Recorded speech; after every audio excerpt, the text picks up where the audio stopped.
Nasubukan mo na bang pumatay? Ako, oo. Marami na akong inilibing ng buhay at hindi ko na rin mabilang ang mga bangkay. Marami na akong ibinaon sa hukay, ngunit nananatiling malinis ang aking mga kamay.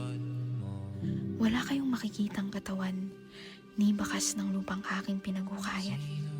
Hindi ko naman kasi sila doon inilagak, kundi sa kaibuturan ng aking utak.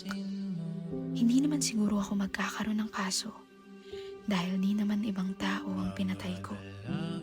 Mapatawad nawa ako ng may kapal, dahil ilang beses na akong nagpatiwakal. Wala akong ibang inilibing ng buhay, kundi ang iba't ibang bersyon ng aking sarili na walang awa akong pinatay.